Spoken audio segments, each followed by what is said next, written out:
മുത്തുനബി സല്ലല്ലാഹു അലൈഹി വസല്ലമ തങ്ങൾക്ക് ഇസ്രാ മിഅ്റാജിൻ്റെ യാത്രയിൽ അല്ലാഹു തആല സമ്മാനമായി നൽകിയതാണ് 5 വക്ത് നിസ്കാരം. നാം എല്ലാവരും ആ നിസ്കാരം നിലനിർത്തുന്നവരാണ്, നമ്മൾ നിസ്കരിക്കാറുണ്ട്.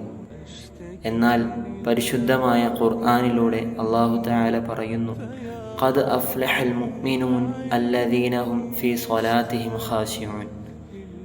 നിശ്ചയം വിജയം മുഅ്മിനീങ്ങൾക്കുള്ളതാണ്, അവർ അവരുടെ നിസ്കാരത്തിൽ ഖുശൂ ഉള്ളവരാണ്, ഭയഭക്തിയുള്ളവരാണ്. മുഅ്മിനീങ്ങളെ കുറിച്ച് അള്ളാഹു പറയുമ്പോൾ ആദ്യമായി അള്ളാഹു തആല വിശേഷിപ്പിച്ചത് അവർ അവരുടെ നിസ്കാരത്തിൽ ഭയഭക്തിയുള്ളവരാണ് എന്നുള്ളതാണ്. പ്രിയപ്പെട്ടവരെ, നാം നിസ്കരിക്കാറുണ്ട്, നാം ഓരോരുത്തരും നിസ്കരിക്കാറുണ്ട്. നമ്മുടെ നിസ്കാരം അള്ളാഹുവിന് തന്നെ വേണ്ടിയാണോ? നാം അള്ളാഹുവിന് വേണ്ടി മാത്രമാണോ നിസ്കരിക്കുന്നത്? നമ്മുടെ നിസ്കാരത്തിൽ ഭയഭക്തിയുണ്ടോ എന്ന് നാം ആലോചിക്കേണ്ടതുണ്ട്. നിസ്കാരങ്ങൾ ഭയഭക്തി ഉണ്ടാകുമ്പോഴാണ് അതിൻ്റെ പൂർണ്ണതയിലേക്ക് എത്തുന്നത്.